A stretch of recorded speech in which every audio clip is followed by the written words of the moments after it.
बाजार के कुछ ऐसे मंझे हुए इन्वेस्टर्स हैं जो बुल की सवारी कर रहे हैं और गिरावट की इस बारिश में मुनाफे की छतरी के साथ फायदे की फसल काट रहे हैं।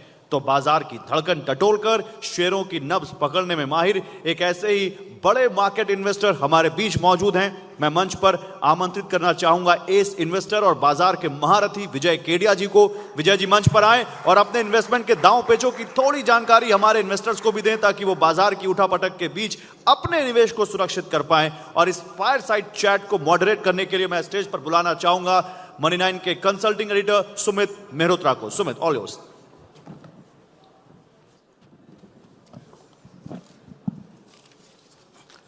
Check check.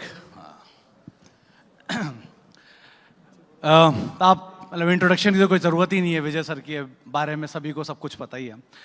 तो विजय सर, सबसे पहले आप ही के एक स्टेटमेंट के साथ मैं शुरुआत करूंगा। और आपने रिसेंटली ये स्टेटमेंट बोला भी है कि जब ऊपर वाला देता है तो छप्पर फाड़ के देता है और जब लेता है तो थप्पड़ मार के लेता है। ये थप्पड़ लगने का सिलसिला पूरा हो गया या अभी बाकी है? नहीं, वो जब थप्पड़ मारता है तो बताता नहीं है कि ये लास्ट थप्पड़ है। तो वो अपने को मालूम नहीं है कि ये थप्पड़ लास्ट कब होगा। तो बेटर ये है कि आप तैयारी कीजिए कि ये शायद लास्ट थप्पड़ नहीं हो, उसके बाद में मेरे को क्या करने का है। थप्पड़ पड़ गए, अब आप ये सोचिए कि ये मत सोचिए कि ये लास्ट थप्पड़ है। हम उसी में गलत हो जाते हैं जब हमको लगता है कि बस ये आखिरी हो गया। ये तो वो एक्सपेक्टेशन नहीं रखना चाहिए, ये तैयारी करके रखना चाहिए कि ठीक है अभी मर गए बच्चे की जान क्या निकलने वाली है, अब इसमें और कितना निकालेंगे भगवान भी, तो ठीक है 2-4 और पड़ जाएगा। ऐसा सोच के अगर आप काम करेंगे तो फिर आपको नुकसान नहीं होएगा, माने कम से कम मेंटल नुकसान नहीं होएगा आपको। दूसरा एक बड़ा फेमस स्टेटमेंट आप ही का ही है कि बाजार का टॉप और बाजार का बॉटम सिर्फ 2 ही लोग पकड़ सकते हैं, या तो भगवान श्री कृष्ण या फिर झूठा, गॉड और लायर। हाँ, तो इस सिचुएशन में बॉटम पकड़ ले, लग रहा है कुछ सिचुएशन आ रही है ऐसी बॉटम वाली? नहीं, मैं तो भगवान भी नहीं हूं और झूठा भी नहीं हूं। तो ये बोलना मुश्किल है। तो मेरे ख्याल से बाजार में कभी ऐसा नहीं समझना चाहिए कि ये बॉटम कब बनेगा। मेरे ख्याल से वो गलत धारणा है, क्योंकि आपको जरूरत क्या बॉटम पकड़ने की। जब आप कभी भी शेयर्स, चलिए बुल मार्केट बेयर मार्केट इसको छोड़ते हैं 1 मिनट के लिए, जब मार्केट एक मिडिल में रहता है, समझिए बुल मार्केट चालू हुआ 2020 के बाद में, अगर हम ऐसा मानते हैं, तो जिसने 2022 में शेयर्स लिया या 23 में लिया, वो ऐसा समझ कर तो नहीं ले लिया होगा ना कि आज मैं ये ले लिया और आज ये बॉटम बन जाएगा। ये तो किसी को भी नहीं मालूम और ऐसा होता भी नहीं है। तो लेते समय, लेने के बाद में भी आपको 10-15-20%, 25% शेयर्स तो गिर सकते हैं। तो आज जब ऑलरेडी 30-40-50-60% तक कई शेयर्स ऐसे हैं, या 30-40% तो कॉमन हो गया, जनरल शेयर्स गिरे हुए हैं, आप ये सोच के लीजिए कि यहाँ मैं लूंगा। अगर आपको लेने का है तो ये सोचिए कि मैं लूंगा, यहाँ से 10-15%, 20% और गिर सकता है। ऐसा सोचने में क्या बुराई है? हम ऐसा क्यों सोचते हैं कि हमको बॉटम पे लेने का है? क्यों लेना बॉटम पे भाई? किसने बताया बॉटम पे लेने का? ओ, तो इसी बोलकर ये हाइंडसाइट में मालूम पड़ता है अपने को, बाद में मालूम पड़ता है कि मैंने ये लिया था और ये बॉटम हो गया। ये पहले किसी को नहीं मालूम है। भगवान को मालूम होगा या झूठा? झूठा माने वो जो बाद में बोलता होगा, अरे मेरे को तो मालूम था ये होना था और मैंने ले लिया, वो भाव बॉटम हो गया। वो संजोग की बात है वो। तो इस शेयर बाजार में मेरे को लगता है कि सबसे बड़ा मिथ ये है कि लोगों को टॉप पर बेचने का और बॉटम पे लेने का। जब आप इन दोनों चीजों के ऊपर से निकल जाओगे कि नहीं टॉप और बॉटम कुछ नहीं है, जिस दिन मेरा मन हुआ और मेरे को लगा कि मैं और रिस्क लेने के लिए रेडी हूं, मेरे लिए वो बॉटम है। उसके बाद में गिरेगा तो गिरेगा। और बेचने के लिए भी यही धारणा होना चाहिए। तो विजय सर, 2 तरह के पक्ष बाजार में इस समय है। पहला पक्ष वो जो सालों से बैठे हैं बाजार के अंदर, वो उन्होंने हर तरह की मंदी, हर तरह की तेजी देखी, सर्किट्स देख लिए। दूसरा पक्ष वो जिसने करेक्शन देखी लेकिन इतनी शॉर्ट लिव्ड देखी कि हर करेक्शन में वो खरीदारी आ गई। अब उनको ये लेसन मिल रहा है जहां पे टाइम बेस्ड और प्राइस बेस्ड दोनों करेक्शन एक साथ चल रही हैं। क्या ये जो फ्रॉथ था ये निकल गया मार्केट से, और कितनी जरूरी थी ये बिकवाली बाजार के लिए? नहीं, मेरे को पर्सनल अगर पूछे तो ये बहुत जरूरी था बिकवाली। और ये जो हुआ है समझिए बहुत खराब हुआ, जो नए लोग आए, लेकिन ये तो होना ही था। ये आज नहीं, कल नहीं, ये ऑलरेडी बहुत डिले हो गया। मेरे को लग रहा है ये 8-9 महीना पहले ही हो जाना चाहिए था, 2024 के बिगिनिंग में ही हो जाना चाहिए था। ये हुआ नहीं क्योंकि रिटेल पार्टिसिपेशन था, लोगों में उत्साह था, एक समझिए नए लोग आए थे, नई एनर्जी थी, नया उत्साह था, तो ये कूल डाउन हुआ है। मेरे को ऐसे लगता है कि जो लॉन्ग टर्म टिकने वाले हैं, समझिए हम लोगों ने भी अपना करियर शुरुआत किया तो इसी तरह से शुरुआत किया, तुक्का मार के किया और ये समझ के किया कि आज ले लेंगे, कल डबल हो जाएगा, परसों चौबल हो जाएगा, और ये होगा वो होगा। जब बाद में गिरा तो मालूम पड़ा, पहले लगा कि हम ही चला रहे हैं मार्केट को, मैं ही सबसे बड़ा सियाना हूँ, अपन ही भगवान है, पहले ऐसे लगा। बाद में मालूम पड़ा तू तो किसी भी लायक नहीं है। तो ये एहसास होना लोगों को बहुत ज़रूरी है। मैं हमेशा बोलता हूँ कि जैसे जैसे समंदर के अंदर में जो मछुआरे रहते हैं वो कभी ऐसा नहीं समझते हैं कि वहाँ रहते हैं तो उन्होंने समंदर को जीत लिया। उनके लिए भी रोज की नई संभावनाएं और नई चिंताएं और उनके लिए नया नया रिस्क लेना, उनके लिए भी हमेशा वो सजग रहते हैं। वो ऐसा नहीं बोल सकते वो समंदर को जीत लिया। ऐसे ही शेयर बाजार भी है। ऐसा यहाँ कोई नहीं सोच सकता कि भैया 2 साल हो गया, मेरे को 5 साल हो गया, 10 साल हो गया, अभी तो मैं सब यहाँ पर समझने लग गया। तो मेरे को लग रहा है कि ये जो मार्केट में अभी जो ये क्राइसिस आई है, ये जो नए इन्वेस्टर जो पहली बार आई है, ये उनका जीवन का बहुत बड़ा निर्माण करने वाला है। ये उनको इतना बड़ा सबक मिलेगा उनको। ऑफ कोर्स वो सबक का जो तरीका है वो शायद गलत ही है, क्योंकि वो बहुत बड़ी मानसिक त्रासदी से आपको गुजरना पड़ेगा, फाइनेंशियल क्राइसिस से गुजरना पड़ेगा। लेकिन ये यहाँ का नियम है, ये इसी तरीके से आप बड़े होंगे, यहाँ पे इसी तरीके से मैच्योर्ड होंगे और इसी तरीके से आप सफल इन्वेस्टर बनने वाले हैं। मंदी से बड़ा लेसन दुनिया में कहीं नहीं है शेयर बाजार के अंदर में। मंदी जो सिखाती है, जो बेयर मार्केट सिखाता है आदमी को, मनुष्य को अपने जीवन में इन्वेस्टमेंट करियर के अंदर में, वो बुल मार्केट नहीं सिखाता है। तो मेरा एक कोट है, पहले मैंने एक कोट किया था कि bull market creates stupid investors and stupid investors create bear market and bear market create smart investors and smart investors create bull market. तो ये जीवन चक्र है, इसका आपको सामना करना ही करना पड़ेगा। आप तू हाँ कर या ना कर, तू है मेरी किरण, ये ऐसा बात है। तो सर इस तेजी में सबसे ज्यादा जो शब्द सुनने को मिलता था वो था वैल्यूएशन, 200 का मल्टीपल, 300 का मल्टीपल, FY 27 की अर्निंग, FY 28 की अर्निंग। अब बियर मार्केट में सबसे ज्यादा शब्द सुनने को मिल रहा है FIs की बिकवाली। हर रोज FIs की बिकवाली, FIs को इंडिया पसंद नहीं आ रहा। वो कितना सही था और ये कितना सही है? नहीं, जो हुआ वो तो सही नहीं था। मेरे को अगर आप पूछेंगे जो हुआ, जो आप बता रहे 200 का वैल्यूएशन, 50 का वैल्यूएशन, 70-80 का वैल्यूएशन, कंपनी 25 करोड़ रुपया मांगती है, लोगों ने 15-15 हज़ार करोड़ रुपया उसको दे दिया उन्होंने। और IPO जो आए जिनका कोई ठिकाना नहीं है, पिताजी का नाम नहीं मालूम है, किसी को ये नहीं मालूम है, नाम चेंज करके रेलवे रख दिया तो वो 500 टाइम सब्सक्राइब हो गया। ऐसे ऐसे लोग आ गए। 2-3 शोरूम खोल के कहीं पड़ा था कि जिसके 2 या 3 ऑटोमोबाइल के शोरूम थे, उसको भी 2-4 हज़ार करोड़ रुपया मिल गया। तो त्राही तो आप लोगों ने मचाई यहाँ पर, मतलब हम ही लोगों ने बचाई। जो यहाँ पे जो ये भूकंप जो लाया, ये हम ही लोगों ने यहाँ पर लेके आए ना। तो वो तो 100% वो गलत था। और हर क्राइसिस शेयर बाजार में, मैंने तो मेरी पूरी जीवन में यही देखा है कि हर यूफोरिया क्राइसिस में कन्वर्ट होता है और हर क्राइसिस यूफोरिया में कन्वर्ट होती है। तो जो वो यूफोरिया आया था वो ये बता रहा था कि कभी ना कभी यहाँ पर क्राइसिस आने वाली है, ये होली दिवाली के जैसे है, तो ये आना ही आना यहाँ पे। तो वो भी गलत था। ये जो हो रहा है ये गलत नहीं हुआ है, ये उसी का परिणाम है। ये बोलना गलत होगा कि ये जो हो रहा है ये गलत होगा, ये गलत हो रहा है, ये एकदम गलत नहीं हो रहा है। ये ऐसा ही ये विधि का विधान जिसको बोलते हैं, ये विधान ही है यहाँ का। तो FIs को ऐसा क्या भारतीय बाजारों में नहीं पसंद आ रहा कि वो बेचे जा रहे हैं?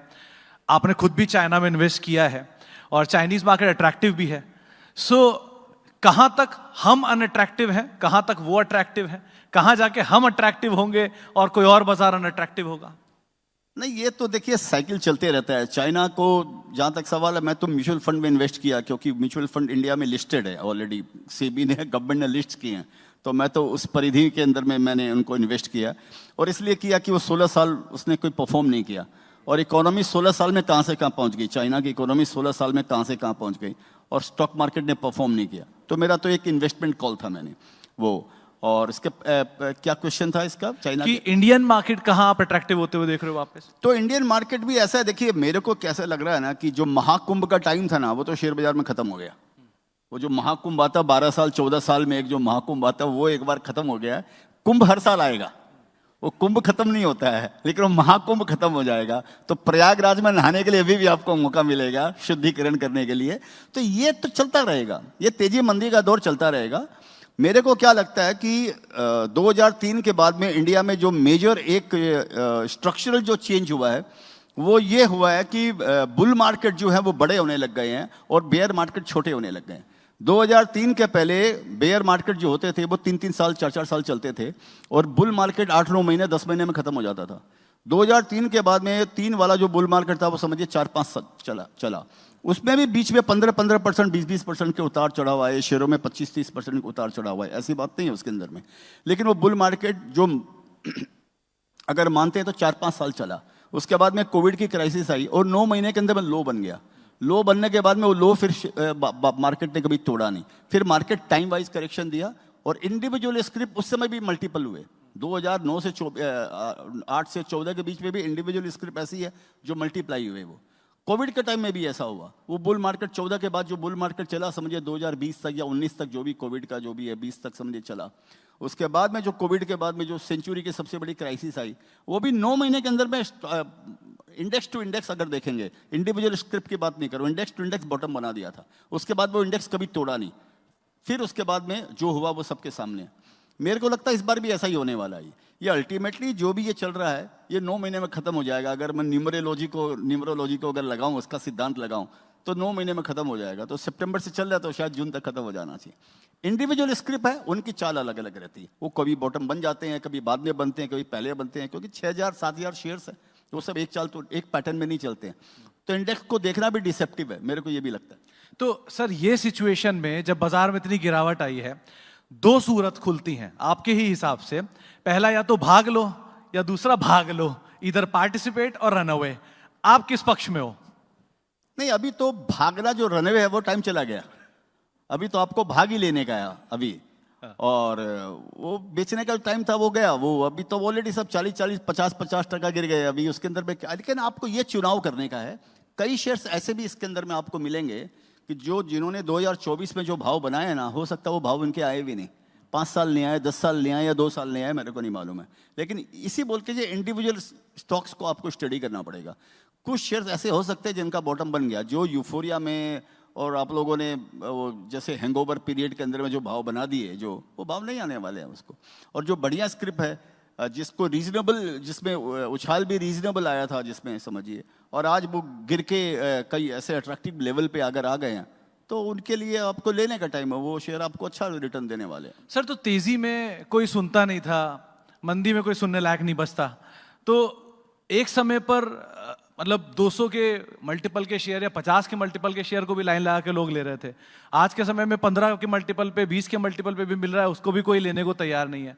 सो क्या ये सिचुएशन आ गई अब कि हाँ अब आप जा सकते हो, कंफर्ट आ गया है, आपके पूरे पोर्टफोलियो का, इक्विटी पोर्टफोलियो का 20% 25% से एलोकेशन शुरू करना चाहिए? अपना अपना चॉइस का बात है। जैसे मैंने तो कुछ शेयर्स लिए हैं पिछले हफ्ते के अंदर में, मैं अपना बता सकता हूँ।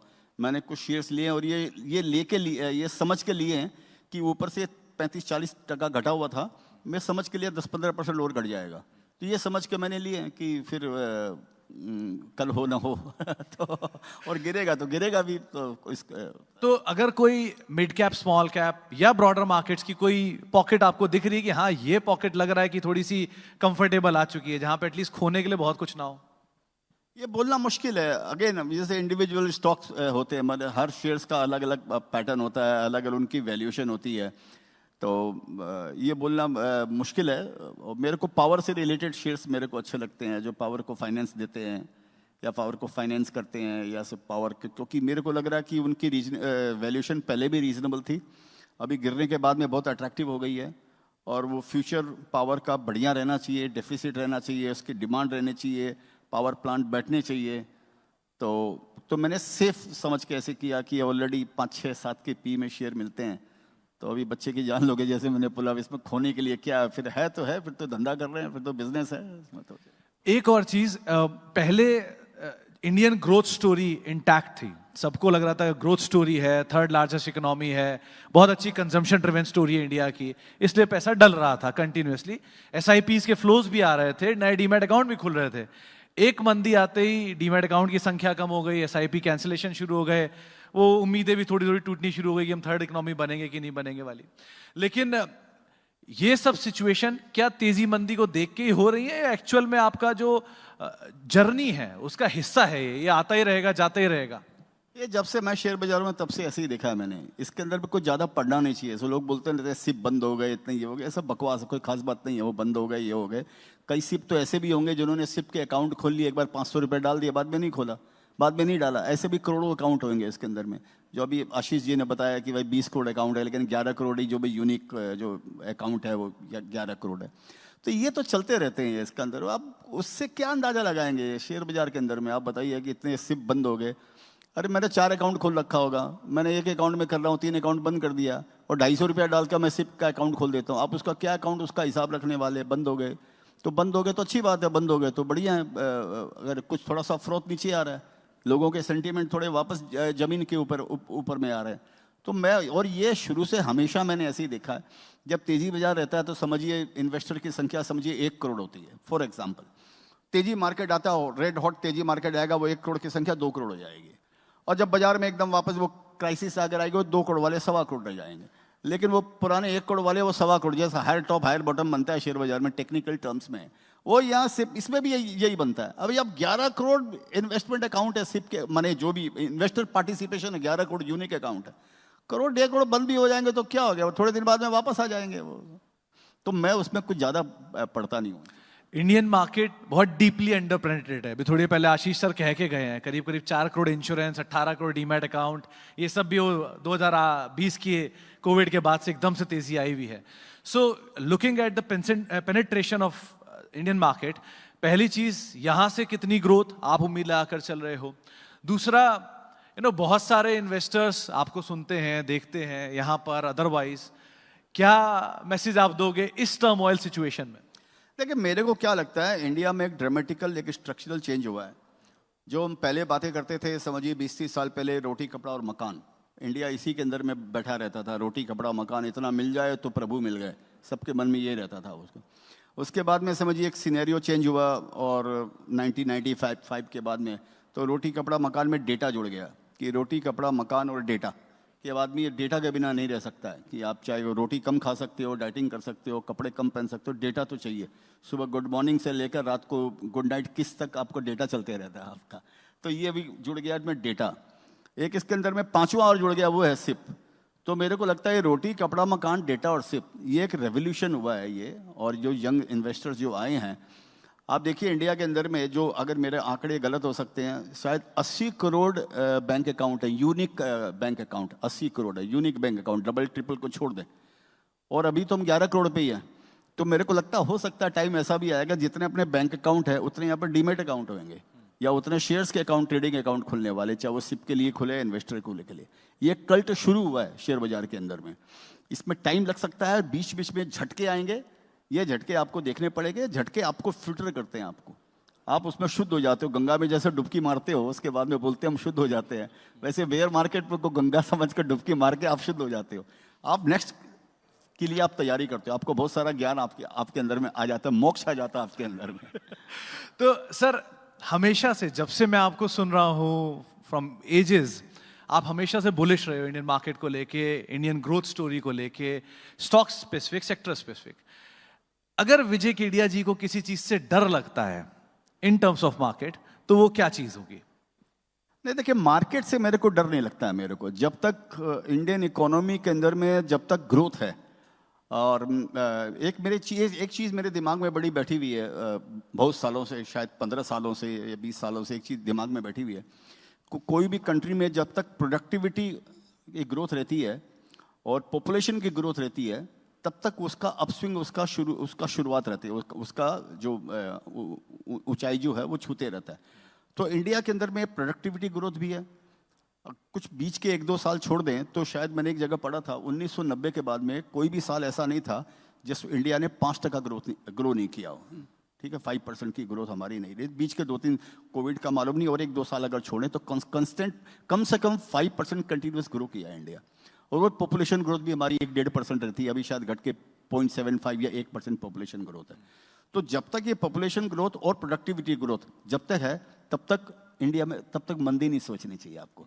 तो इस बोलकर मेरे को शेयर बाजार से कोई डर नहीं लगता मेरे को, और ये है।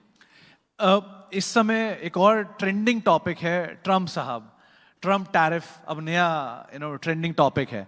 सो कितना बड़ा कंसर्न मार्केट या आप इंडिविजुअली से देख रहे हैं कि हाँ ये कंसर्न रहेगा और शायद आने वाले समय में हॉन्ट करता रहेगा इंडियन मार्केट को, इस सेकंड फेज ऑफ ट्रम्प साहब जो रहेंगे अब?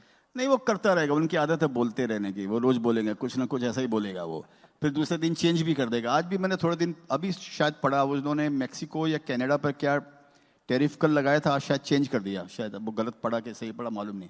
तो वो उसको भी नहीं मालूम है कि वो क्या करने वाले हैं उनको। तो जिस चीज़ को अपने को समझ भी नहीं है, आपकी अगर मैं नेचर को समझ ही नहीं पाऊँ तो मेरे को ज़रूरत क्या, मैं आपके नेचर को समझूँ। अगर मेरे को नया इन्वेस्टमेंट करना है तो ये समझ के करने का है मेरे को, कि इसमें अगर कोई पागलपन का कुछ अगर हुआ तो मेरे को इसके अंदर में कितना नुकसान हो सकता है।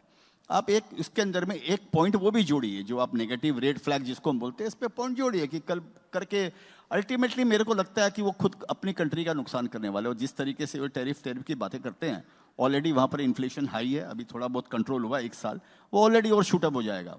तो मालूम नहीं है उनका, अभी घर फूक के तमाशा देखना है तब दूसरी बात है, कई लोग ऐसा भी होता है घर फूक के तमाशा देखते हैं, तो मेरा उसमें कोई व्यू नहीं है, मैं समझता नहीं हूँ उनको, लेकिन मेरे को इसका कोई डर नहीं है।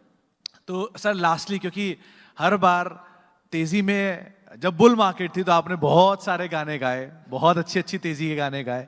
इस समय जो लोगों का फियर है वो एट इट्स पीक है और उनका हौसला एट इट्स बॉटम है, तो एक गाना तो और बनता है, कोई लेटेस्ट? नहीं, लेटेस्ट तो अभी गाना तो क्या, आवाज ही नहीं निकल रही है अभी तो आजकल तो तो आजकल मुंह से आवाज ही नहीं निकलती भाई। वो तो गाना तो मालूम नहीं अभी।